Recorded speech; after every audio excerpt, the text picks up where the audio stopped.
Wagwan. This is the Faux Brits show. Um, Post kind of Europa League final. It's been over for like 5 days now. I'm like extremely tired.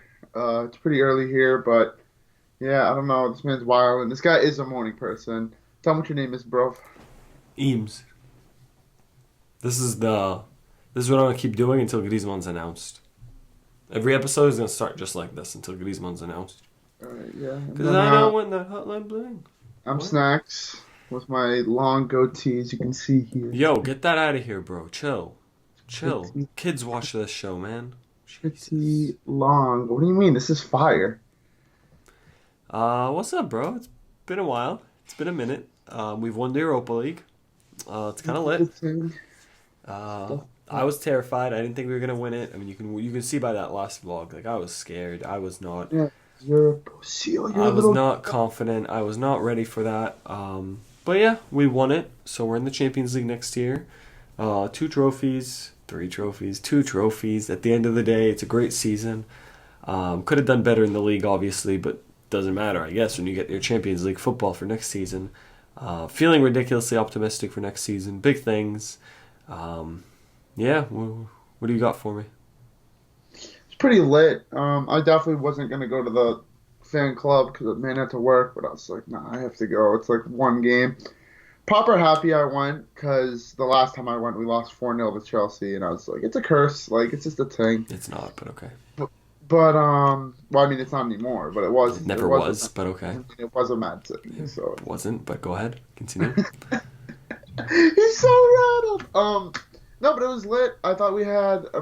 I think this is the best season we've had easily since Sir Alex left. I'm counting three trophies. Like it's a piece of silver. It's we have like a little press celebration after. I don't care if it's preseason. It's three trophies. Statistically speaking, if we're going based off of trophies, we're the most successful team in England. And if you really think about it, we We are. really. I'm not saying in England itself, like not in the league. We definitely weren't in the league, obviously.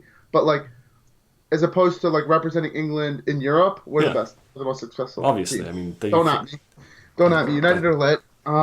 that's just obvious, Yeah, but and I yeah. think this is like the first. This is comfortably the first like summer window that we had that like all four of the signings were lit. You know what I mean? Like when we had Van Hal and like with Moyes, the people they signed like didn't really get off like on fire, but like this season kind of already set. Like everybody was good for us, so proper happy. Yeah. Yeah, good stuff. I mean, obviously would have liked to do better in the league, but now, it's over. We look forward to next season. I think we're going to do well next season. I'm very optimistic about that. Right now, for the next couple of weeks, all I'm looking forward to is Chris Smalling and Phil Jones leaving this club. Obviously, looking forward to seeing who else comes in, who else leaves. I think Luke Shaw's going to leave too. Um, So who do you think is gonna leave? Like who do you think everyone on the team? Who do you think is gonna leave? who do I think or who do I want? Because I'm worried that he's gonna keep a lot of players. Like I'm worried he's not gonna sell Okay, well let's go with Smalling who and do you think Jones. because who do you want is irrelevant. No offense. Well, I'd love to see Smalling and Jones leave, right? But I really do think he's gonna keep at least one of them, because I think it's kind of wild to like toss both of them. So I think he's gonna keep one, and I think it's gonna end up being Jones. Um, but I wouldn't be surprised if he kept Smalling. What about you? I think he's gonna keep Phil Jones. Like Chris Smalling had like Yeah, a decent final, but like Chris Smalling was just not reliable. Like Chris Smalling, like coming off of like his like decent season, like last season, like the 2015-16 season, he didn't even start at the beginning of the season. So like, and like yeah, and uh, I think it was the Hull game. He was on the bench, like the third game of the season that we won 1-0. Like it's just like stuff like that. Like I just don't see him like remaining with the team. Phil Jones is different because like Phil Jones's problem is besides the fact that he has like no defensive mindset whatsoever, is that he just gets injured a lot. So it's like I feel like that just shadows the fact that he's just awful defensively. You know what I mean? I guess, yeah. And also I was looking at it like Phil Jones I feel like kind of like fills in different positions type of thing more. Not like he plays midfield or anything, but like you can kind of push Phil Jones up, you know what I mean? Or you can kind of like if you were to get a red card and this and that, you can like throw Phil Jones at left back, like just like because you ran out of players, everyone's injured, you know what I mean? Can you like picture like throwing a Smalling on left? You know what I'm saying? Like he's more versatile, I guess is the English word. But yeah, I'd love to see both of them go. It looks like we're gonna get Michael Keane, which oh my days, I need that. I need Michael Keane. Come on. But to be honest with you, I don't think Michael Keane's enough. I rate him. I think he's good. He's definitely a very good player. But I do think you need one more center back. Maybe in Mourinho's head, he really rates Rojo now. So he thinks, okay, all I need to bring in is Michael Keane. And then I do have Marcos Rojo, who will be back within a few months, right? Because Marcos Rojo was his man's. Like, that guy was amazing for us before he got injured. He was playing extremely well. So I do think he might be looking at that, as in, like, bring Michael Keane. I do have Marcos Rojo to fall back on. I'm all set. But I kind of do want another center back, too. What do you think? I mean, like, I don't know. It depends on the formation you're playing. If we're playing three, obviously you need, like, at least another center back if you're selling both Smalling and Jones. But, like, if you're playing with a back four, like, does it really make sense to go out and just buy another center back? You know what I mean? Yeah. If you're playing with a back four, you need two center backs. Bailly and Michael Keane, hypothetically, would be the starters. But Rojo would, like, rotate in there, and then you could just bring someone up from the academy. I would, if that's the case, I'd prefer to bring someone from the academy. But if we're playing with a back three, you have to have at least 5 center backs on deck to rotate. Yeah. You know what I mean? Yeah, and you can toss Daley Blind in there as a center back if you want, but like it's really not. Speaking of Daley Blind, I do think we really need to keep him, and we need to keep Darmian. Not because they're like the most amazing players in the world, but they are excellent squad players, bro. You need to have a Daley Blind and a Darmian in your squad.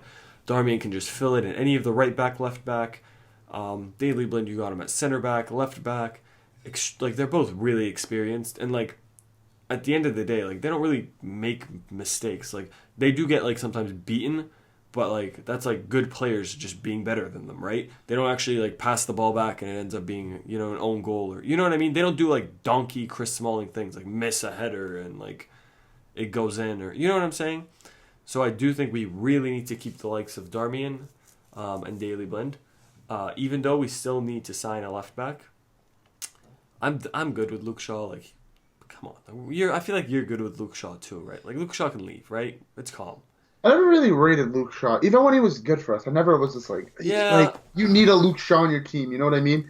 Like when he went down with injury, and I'm like, that's not like the worst thing that could happen. I mean, he was popping though before he broke his leg. He was good. Yeah, he was. I mean, he was good, but he wasn't like, I wasn't like, yo, this guy's gonna be like the best left back in the world. I never thought that. I never really rated Luke Shaw ever to be like. Not to say that I didn't like him, but I'm not saying like I wasn't like, I was never blown away. You know what I mean? I was never like, damn, like when I watch Marcelo play for Real Madrid, that guy is like, well, at number 10 playing at left back, extremely well, and then bringing the ball up like a number 10. Like that's the type of player I would like to have. But like obviously that's like we do need a left back. That's kind of the gist of everything. We do need we need a good one, because I mean that position these days. Like, you've seen Valencia, what he did for us at right back. Like, he was huge for us this season at right back.